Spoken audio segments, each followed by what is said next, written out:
अभी तो ये लड़ाई है, आगे और लड़ाई है। आवाज दो, आवाज दो।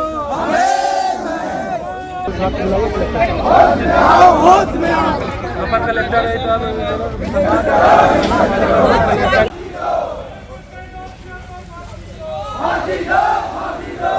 मणिपुर के मामले और आदिवासियों पर हो रहे अत्याचारों के मामले को लेकर गोंडवाना गणतंत्र पार्टी और भीम आर्मी आज संयुक्त रूप से यहां पर आई थी और ये शहडोल का जिला संयुक्त कार्यालय है। आप देख रहे हैं काफ़ी संख्या में, सैकड़ों की संख्या में महिलाओं और पुरुष जो है यहाँ पर आए थे और ये इन्होंने ज्ञापन सौंपा है। हम बात करेंगे उनसे, किस मुद्दे को लेकर आपने ज्ञापन सौंपा और किस बैनर के तले ज्ञापन सौंपा है? सबसे अपना परिचय भी दे दीजिए। मैं डॉक्टर सुनीता सिमरकाम।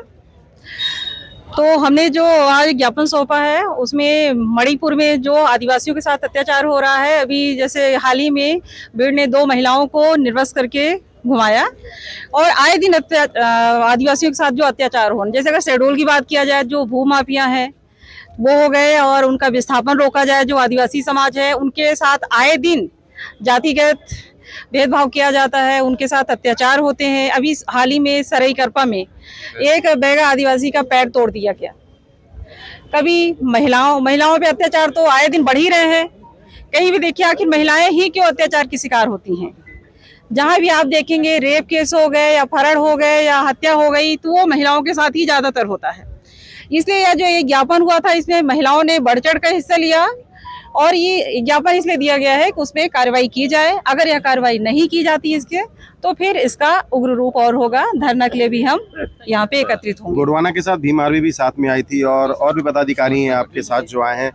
आप किस पद में हैं, क्या कहना आपका? मैं एक एनजीओ में टीचर हूँ और मैं पिछले विगत 15 वर्षों से बच्चियों को पढ़ा रही हूँ और वो सारी बच्चियाँ आदिवासी हैं, बैगा हैं और मैं ये चाहती हूँ कि इन बच्चियों के साथ यहाँ अनर्थ ना हो और कहीं पर भी जहाँ भी हो रहा है उसे तुरंत से तुरंत रोका जाए। और मेरी यही इच्छा है पूरे प्रशासन से और हमारे शहडोल के और हर कहीं के व्यक्तियों से कि पुरुष अगर महिलाओं के साथ कंधा लगाकर अगर इस काम पे आगे बढ़ेंगे तो कभी किसी पे अत्याचार नहीं होगा। और सबसे बड़ी बात, प्रशासन जो चीज़ों को दबाता है, कहीं का भी कोई भी प्रशासन हो, चाहे कांग्रेस हो चाहे भाजपा हो, मुझे उससे कोई मतलब नहीं है, लेकिन अगर इंसानियत एक साथ अगर उभर के आएगी, हर व्यापारी वर्ग हो चाहे प्रशासन का जो भी अधिकारी हो, अगर वो एक साथ बढ़कर आएगा तो ये सारी घटनाएं तुरंत बंद हो जाएंगी। आज मांग पत्र क्या क्या था और उसमें क्या प्रशासन ने कहा आप लोगों? हम लोगों का मैडम ने जो बताया वो सारे आपको सुन लिया आपने, सारे बिंदु सभी कोई सहमत होकर प्रशासन ने ये कहा है कि हम इस पर गौर करेंगे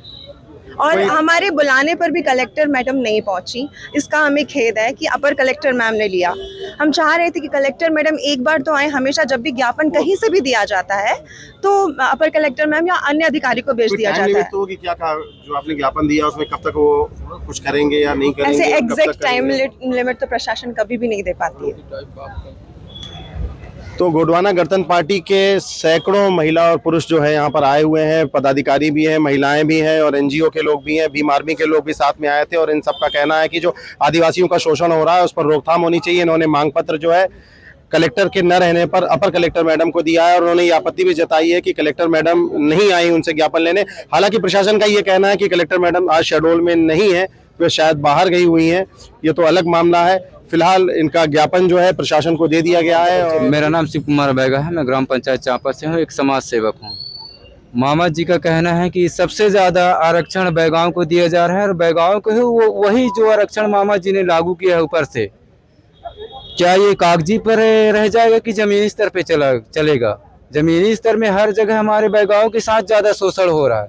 तो मैं मामा जी से विनम्र निवेदन करता हूँ कि बैगा भाई का जो अधिकार दिए हुए हैं सबसे ज्यादा आरक्षण वो पूर्ण रूप से जमीनी स्तर पे लागू करें। पेशा एक्ट भी तो लागू किया है आपके मामा सर, पेशा एक्ट तो लागू किया है। गांव में चल रहा है कि नहीं चल रहा है? जी सर, पेशा एक्ट चालू है लेकिन पेशा एक्ट के बारे में किसी को पूरे तरीके से लागू नहीं हुई है, किसी को पूरा जानकारी नहीं है, तो कहाँ से पूरे लागू होगा सर? हमें 1996 वाला पेशा एक्ट चाहिए सर। कैसा 1996 वाला पेशा एक्ट कैसा चाहिए और जो मिला है वो क्या क्या फर्क है? पेशा एक्ट जो शासन द्वारा जो लाया गया है, पेशा एक्ट सिर्फ कागजों पे है। अभी हम वर्तमान में पेशा एक्ट के तहत अभी वन विभाग के तहत जो तेंदुपत्ता खरीदी हुई थी उसमें वन विभाग के तहत तेंदुपत्ता का जो संग्रहण करना था उसमें अभी पूरे प्रदेश में ग्राम सभा को देना था, लेकिन परंतु जो ग्राम सभा ने अप्लाई किया लेकिन पैसा एक्ट के तहत उनको नहीं मिला गया। और पैसा एक्ट जो है तो सरपंच पैसा एक्ट जो कागजों में चल रहा है, सिर्फ कागजों में, जमीन स्तर पे कुछ नहीं चल रहा। जो वहाँ का जो ग्राम का जो अध्यक्ष है, ग्राम सभा अध्यक्ष, उनके मार्गदर्शन पे होना है, लेकिन जो पूरा काम है वो सरपंच सचिव ही करते हैं। आज भी वही देखा, आदिवासी ही है। लेकिन जो पैसा का जो कानून है तो वो कहते हैं कि ग्राम की जो ग्राम सभा का अध्यक्ष है उनके नेतृत्व में, उनके संरक्षण में होना चाहिए, लेकिन यहाँ पर सरपंच सचिवों के संरक्षण में हो रहा है। तो पैसा एक्ट कहाँ रह गया?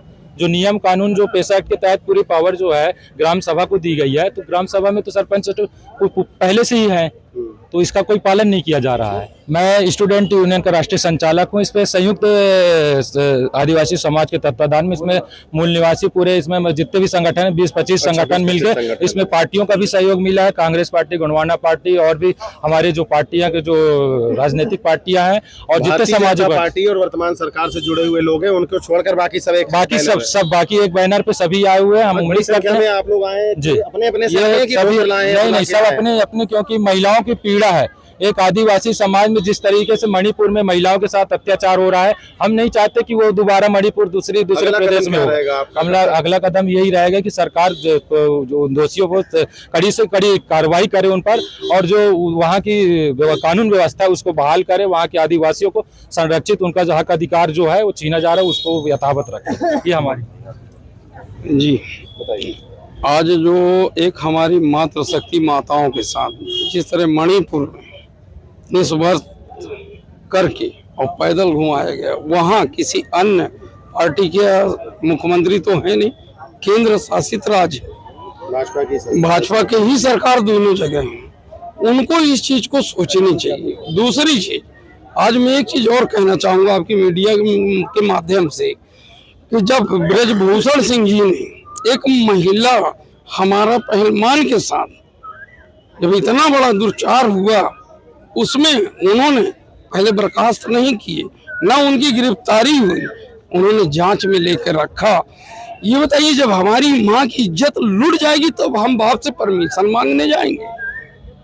मेरा एक कहना है, या तो सरकार होश में आ जाए, अगर नहीं आते, हमने आज अल्टीमेटम दिया है।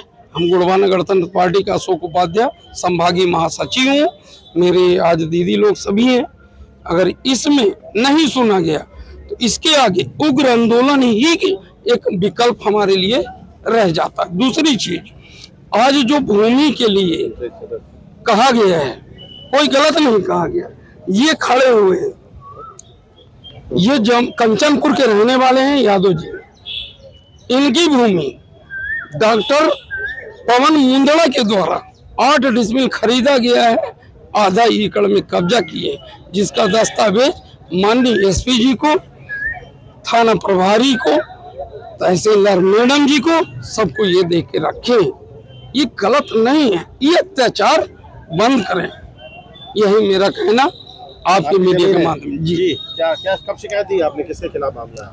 ये पवन मुंदड़ा के खिलाफ मैं शिकायत किया हूँ, और वो हमारे ज़मीन में ज़बरदस्ती कब्जा कर रहे हैं। इसके लिए मैं अनुरोध किया हूँ, 15/16 में है, और वो उपाध्याय जी ने पूरे निकलवा के रखे हैं। इसके कारण मैं यहाँ तक पहुँचा हूँ। ये मानिए, बाकी पूरे शिकायत भी दिया हूँ। मैं कहता हूँ मेरा जो ज़मीन है वो मेरे को हम लोगों को कब्जा वाले ज़मीन मिलना चाहिए।